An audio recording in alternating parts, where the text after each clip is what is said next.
They are making a difference on 938 Live. Humanitarian workers have incredibly unique jobs.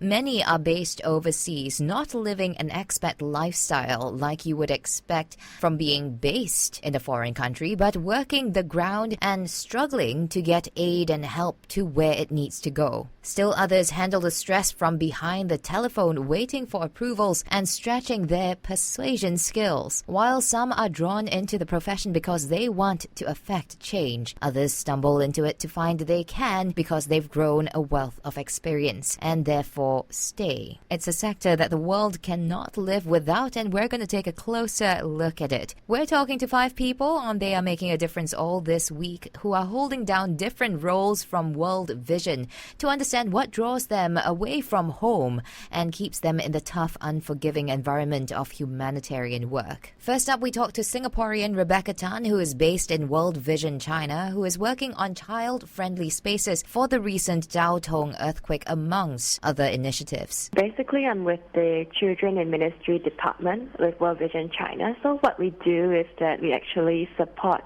projects related to children across China. So like in my work, I basically have to travel a lot to China. Like in a month, I probably spend like 2 weeks to 3 weeks in a month in China. I'll be involved in, say, projects related to child participation or child protection, because in China, there's actually a lot of room to work on in these 2 areas. For instance, when I speak to teachers last time about what can their children do, basically what they think is that children can only be involved in helping to sweep up and, clean up the classroom after themselves and stuff. But there is actually very little children involvement in terms of children making their own decisions, children initiating projects on their own or having a say in the things that affects them.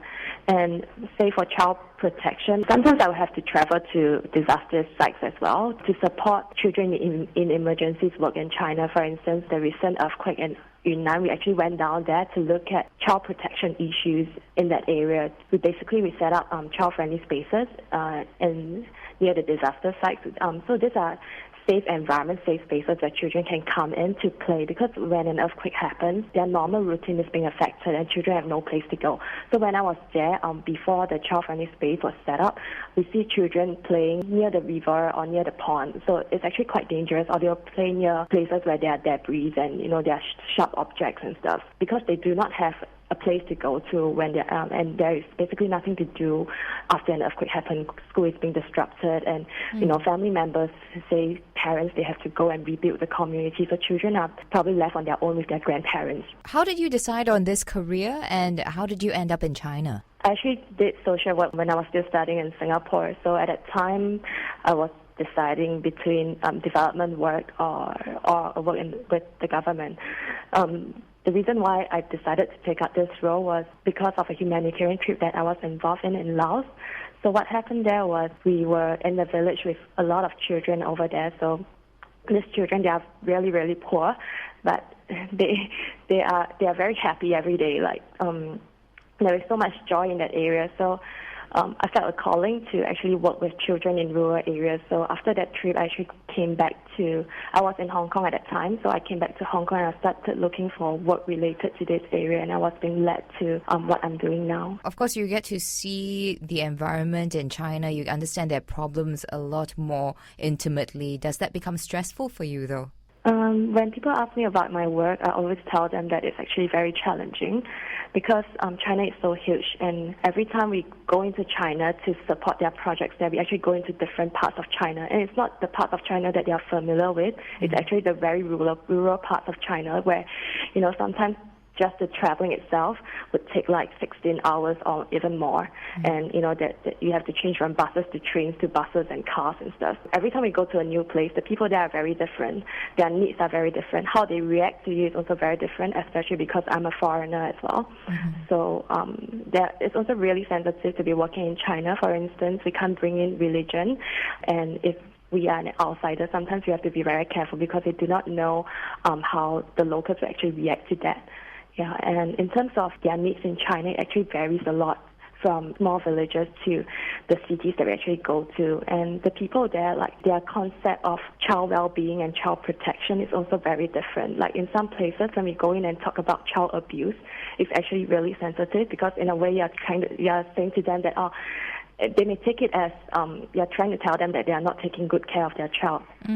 So we have to be very careful in handling issues like this. So sometimes we frame it like more positively, like, how to care for your child and how to protect your child, instead of going in there and telling them, child protection is what, and what constitutes child abuse. Going back to the programs that you mentioned at the very beginning, when you were talking about how you wanted to take into consideration what the children want, what the children's initiatives are, what kinds of programs are tailored to encourage that? Well, we have actually made pretty good progression in this. We've piloted a few projects in terms of really gathering voices of children. For instance, in China, the government is actually encouraging more spaces for children to play. So many areas in China, there are actually more children resource centers being set up, or a place within schools. So what we actually do is we try to encourage schools and teachers to actually set up a club consisting of, say, the older kids, and they will actually be in charge of the management of this children library or children resource center. So they would organize activities to be carried out in the center, or they would be managing the opening of the center, be ensuring that the other kids are using the place in a proper manner and behaving themselves over there, etc. So these are the things that we actually tried doing and have done in China. We also started like a befriending program in China because we have a lot of left behind children in China as well. One of the projects that we piloted is that we have the older kids actually look after the younger kids, and it's not just looking after, they actually organize different kind of activities for them to participate in. So in their own free time, the children will actually hold meetings among themselves to discuss what are the needs of these left behind children and what they can do for them. So probably they would organize some, say, art and craft lessons today. Tomorrow they would do some, say, group games, games with them, and they'll also help them with their homework. So there is someone to actually care for these younger kids who are staying in the hostel without their parents around them. How old are the kids who are making the decisions?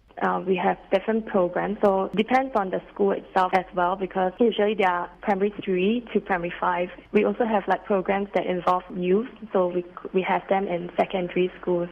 Yeah, there's actually no age limitation. And that was Singaporean Rebecca Tan, based in World Vision China. We'll be talking to 4 more humanitarian workers over the course of this week on They Are Making a Difference. Thank you for tuning in. I'm Daphne Lim.